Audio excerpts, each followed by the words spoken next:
The students, hope that all of you are keeping well by the grace of Almighty. Welcome back to my class. Today we are going to start passage narration. So let's start. প্রিয় শিক্ষার্থীরা, আজকে আমরা passage narration সম্পর্কে class শুরু করতে যাচ্ছি। আমরা ইতিমধ্যে ন্যারেশনের প্রতিটা সেন্টেন্স কিভাবে পরিবর্তিত হয় সেটা আমরা দেখেছি। আজকে আমরা প্যাসেজ ন্যারেশন কিভাবে করতে হবে সেই বিষয়টা দেখব।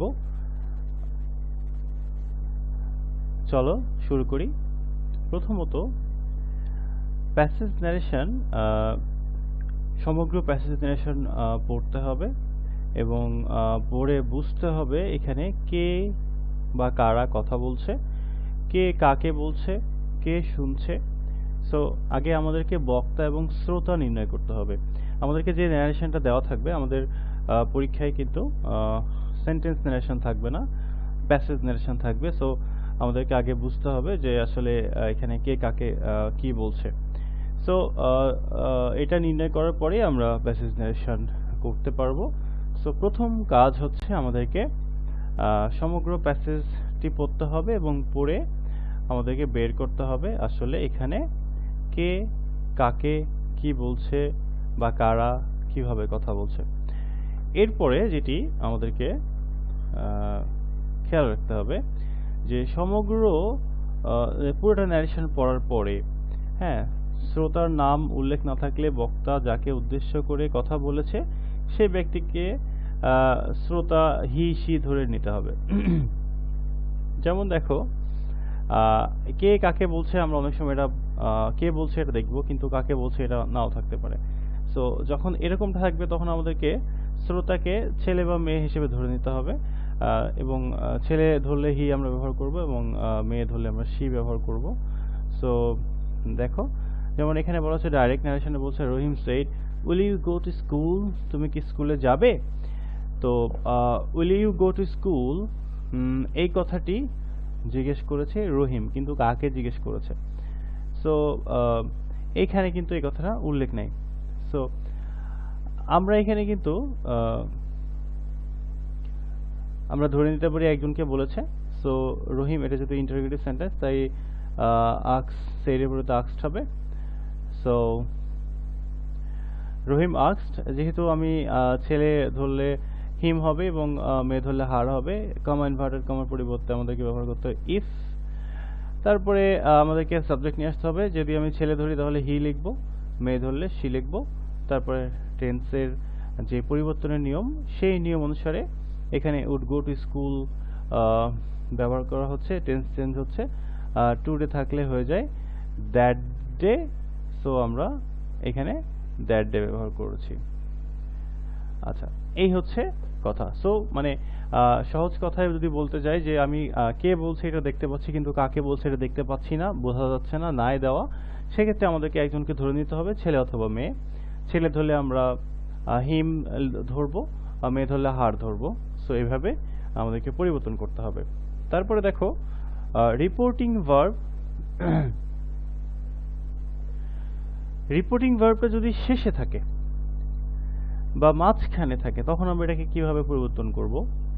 দেখো এখানে তোমরা দেখতে পাচ্ছ যে দেওয়া আছে যে ডাইরেক্ট ন্যারেশনে will you come to my house tomorrow, I asked the বয়।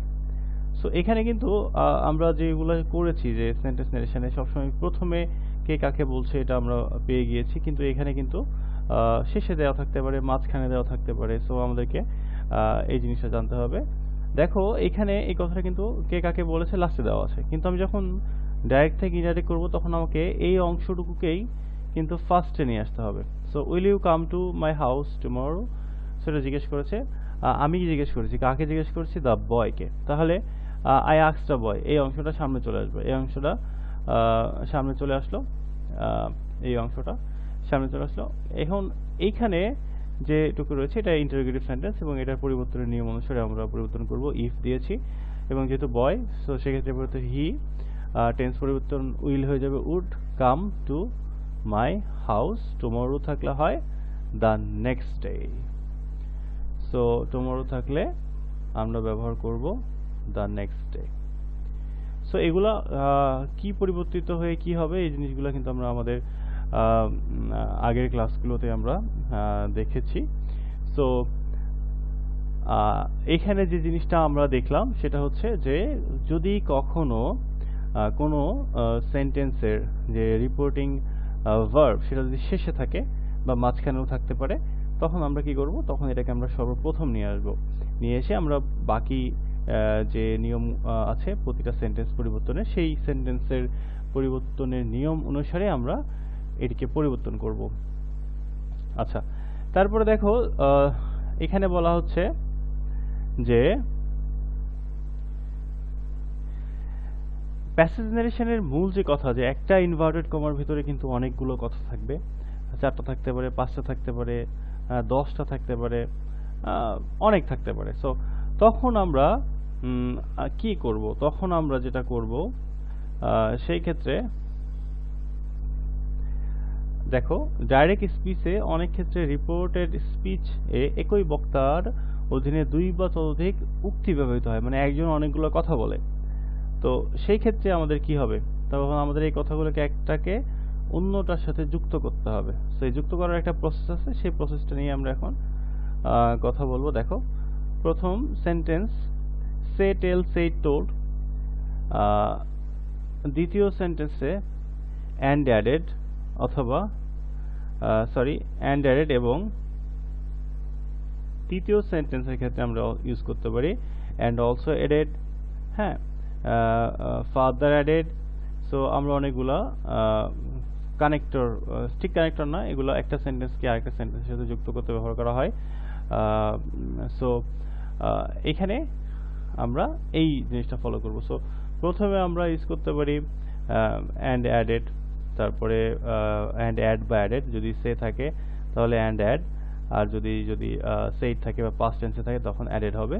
আবার যদি এটা প্রেজেন্টে থাকে তাহলে অলসো অ্যাড, আর যদি পাস্ট টেন্স থাকলে অলসো অ্যাডেড বা ফার্দার অ্যাডেড ইউজ করতে পারি আমরা। সো আসলে এই জিনিসটা সবসময় যে মেনটেন করা হয় বা হবেই এরকম না, আমরা একটু এদিক সেদিক করতে পারি। সো আমরা দেখো এখানে আরো কিছু আছে, আমরা অনেক সময় অ্যাগেন সেইড ইউজ করতে পারি, অ্যাগেন আস্কড ইউজ করতে পারি। সো সেন্টেন্সের উপরে নির্ভর করবে। যদি আমাদের এখানে যদি একটা ইন্টারোগেটিভ সেন্টেন্সকে আমাদেরকে অ্যাড করতে হয়, সেক্ষেত্রে আমরা কিন্তু অ্যান্ড আস্ক বা অ্যান্ড আস্কড ব্যবহার করতে পারি। সো যদি আমাদেরকে পরবর্তীতে যদি আরেকটি ইম্পারেটিভ সেন্টেন্স অ্যাড করতে হয় তাহলে আমরা ইউজ করতে পারি অ্যাগেন অ্যান্ড অ্যাগেন অ্যাডভাইসড, ধরো সেটা অ্যাডভাইস ছিল, অ্যান্ড অ্যাগেন অ্যাডভাইস যদি পাস্ট টেন্সে হয়। সো এইভাবে আমরা ইউজ করতে পারি। সো এটা ডিপেন্ড করবে আমরা অ্যাগেন বা অ্যান্ড এর পরে কি ইউজ করবো, সেটা ডিপেন্ড করবে পরবর্তী সেন্টেন্সের উপরে। চলো আমরা এক্সাম্পলটা দেখি। যেমন ডাইরেক্ট নারেশন বলা হচ্ছে রিনা সেড টু মিনা, আমরা রিনা এবং মিনা কথা বলছি, এটা দেখতে পাচ্ছি। I have lost my pen. So দেখো এটা একটা পুরোটা ইনভার্টেড কমা, এবং এই পুরো ইনভার্টেড কমার ভিতরে কিন্তু 3টা কথা রয়েছে। একটা হচ্ছে I have lost my pen, তারপরে my friend gave me it. So এটা একটা কথা, এটা একটা কথা, এবং লাস্টে একটা কথা রয়েছে now I have to buy another, আমাকে এখন আরেকটা কিনতে হবে। সো দেখো এখানে 3টা কথা একজনই বলেছে, রিনা বলেছে, এবং কাকে বলেছে, মিনাকে বলেছে। সো আমাদের কিন্তু এই সেন্টেন্সটার সাথে এই সেন্টেন্সের কানেকশন করাতে হবে, এই সেন্টেন্সটার সাথে এই সেন্টেন্সটাকে অ্যাড করতে হবে। সো এটাই হচ্ছে প্যাসেজ নারেশনের মূল কাজ। প্যাসেজ নারেশনে একটা দিয়ে শেষ হবে না, একজন অনেকগুলো কথা বলবে, সেই কথাগুলোকে কম্বাইন করে আমাদের গুছিয়ে লিখতে হবে। যেমন দেখো রিনা টোল্ড মিনা দ্যাট। সো এই সেন্টেন্সটা হচ্ছে একটা অ্যাসার্টিভ সেন্টেন্স, তাই আমরা এখানে টোল্ড ব্যবহার করেছি, কারণ অ্যাসার্টিভ সেন্টেন্সে সেইটির পরিবর্তে টোল্ড ব্যবহার করা হয়, এবং কমা ইনভার্টেড কমার পরিবর্তে আমরা ব্যবহার করে থাকি দ্যাট। সো এই দ্যাটটা হচ্ছে কমা ইনভার্টেড কমার পরিবর্তে দ্যাট। শি হ্যাড, সো আইটা হচ্ছে Rina, so she had lost, tense পরিবর্তন নিয়ম অনুসারে এইটুকু পরিবর্তন হচ্ছে লস্ট হার পেন, এখন দেখো পরবর্তী সেন্টেন্সটা কি, পরবর্তী সেন্টেন্সটা হচ্ছে মাই ফ্রেন্ড গেভ মি ইট, আমার বন্ধু আমাকে এটা দিয়েছিল। সো এই সেন্টেন্সটা কিন্তু অ্যাসার্টিভ। সো এটা যেহেতু অ্যাসার্টিভ সেন্টেন্স, তাই আমরা এখানে পরবর্তীতে কি করতেছি, অ্যান্ড অ্যাডেড দ্যাট এটা ইউজ করলাম। এটা পাস্ট টেন্সে আছে, তাই অ্যান্ড অ্যাডেড দ্যাট ইউজ করলাম। কিন্তু ধরো এই সেন্টেন্সটা আছে হচ্ছে ইন্টারোগেটিভ সেন্টেন্স, তখন আমরা কি করব, অ্যান্ড আক্সড, অ্যান্ড অ্যাগেইন আক্সড আমরা ব্যবহার করতে পারি। অ্যান্ড আক্সড বা অ্যান্ড অ্যাগেইন আক্সড। সো সেকেন্ড যেহেতু, সেক্ষেত্রে আমরা অ্যান্ড অ্যাগেইন আক্সড, অ্যান্ড আক্সড এটা ইউজ করতে পারি, no problem with that. So added that, তারপরে কি হচ্ছে, আমরা যেহেতু assertive, so added that use করেছি, মাই friend gave me it. So দ্যাটের পরে আমাদের পরবর্তী বিষয়টা হচ্ছে নিয়মিত যেভাবে চেঞ্জ হয় একটা সেন্টেন্স, সেভাবে আমাদেরকে পরিবর্তন করতে হবে। So that her friend had given her it. আচ্ছা, ইটটা বলতে কিন্তু এখানে দ্যাট হয়ে গেছে, দ্যাট হয়েছে কারণ এটা হচ্ছে ওই কলমটাকে বোঝাচ্ছে। সো এই জন্য এটা এই হয়েছে। দেখো পরবর্তীতে, নাও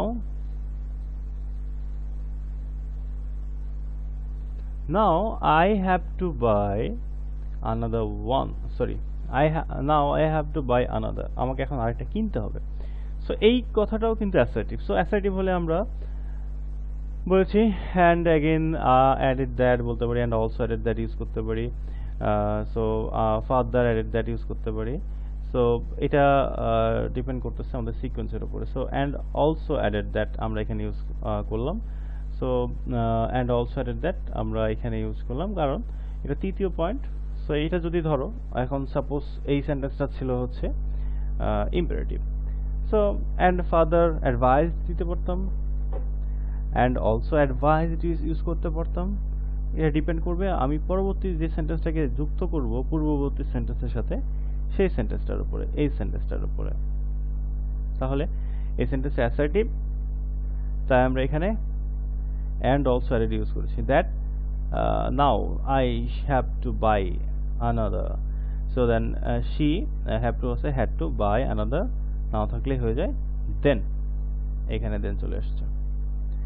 দেখো নিচে আবার ইন্টারোগেটিভ সেন্টেন্সের ক্ষেত্রে কি কি হয় এটা দেওয়া আছে। সো ইন্টারোগেটিভ সেন্টেন্সের ব্যাপারটা আমরা একটু দেখে নিই, আশা করি তোমাদের সমস্যা থাকবে না। দেখো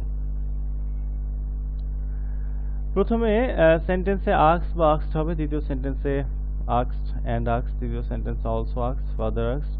সো এটা শুধু সিকোয়েন্স দেখানো হয়েছে এখানে যে ইন্টারোগেটিভ সেন্টেন্সগুলো আমরা কিভাবে অ্যাড করব।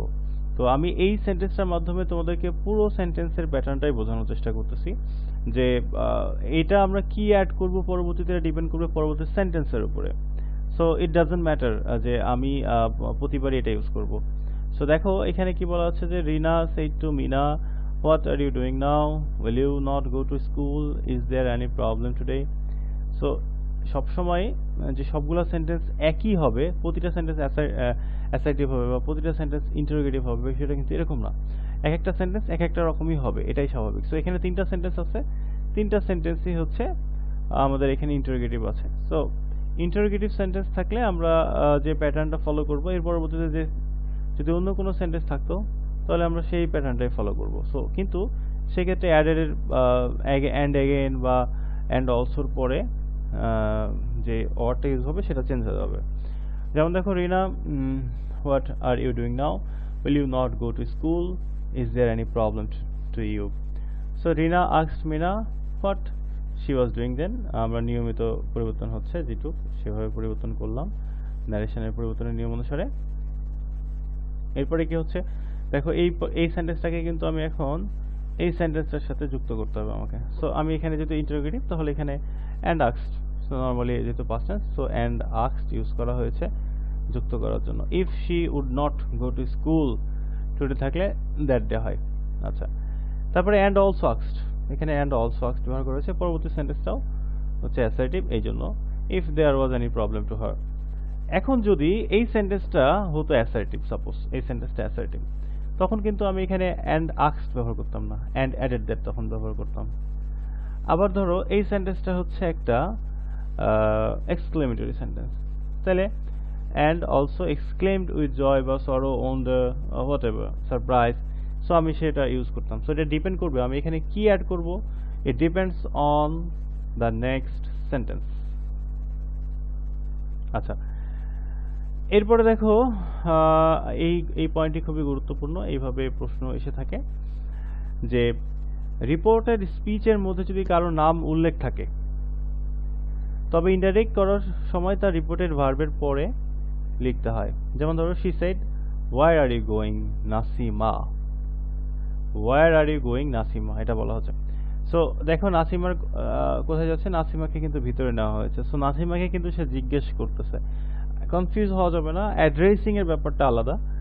কিন্তু এখানে বলা হচ্ছে যে she said where are you going Nasima, নাসিমাকে সরাসরি বলছে। সো এখানে আমি ভিতরে আছি, এটাকে বাইরে নিয়ে এসে আমি লিখে ফেললাম যে যে নাসিমা তুমি কোথায় যাচ্ছ, she asked Nasima where she was going. So এই ছিল আজকে আমাদের ন্যারেশনের উপরে, প্যাসেজ ন্যারেশনের উপরে প্রথম ক্লাস। আমি চেষ্টা করেছি তোমাদের আজকের ক্লাসটির মাধ্যমে প্যাসেজ ন্যারেশন সম্পর্কে একটি ধারণা দেওয়ার। তোমাদের যদি কোথাও কোনো সমস্যা হয়ে থাকে বা এমনটা যে এখানে বুঝতে পারছো না, অবশ্যই কমেন্ট বক্সে কমেন্ট করো, আমি উত্তর দেওয়ার চেষ্টা করবো ইনশাআল্লাহ।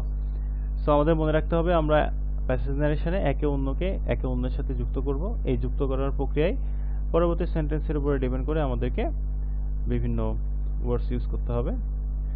সো এই ছিল আজকের ক্লাস। সবাই ভালো থাকবে, সুস্থ থাকবে, সৃষ্টিকর্তার কাছে প্রার্থনা করবে আমরা সবাই যেন সুস্থ থাকি। আর অবশ্যই কোনো সমস্যা থাকলে কমেন্ট বক্সে কমেন্ট করবে। ভালো থাকবে, সুস্থ থাকবে। আল্লাহ হাফেজ। আসসালামু আলাইকুম।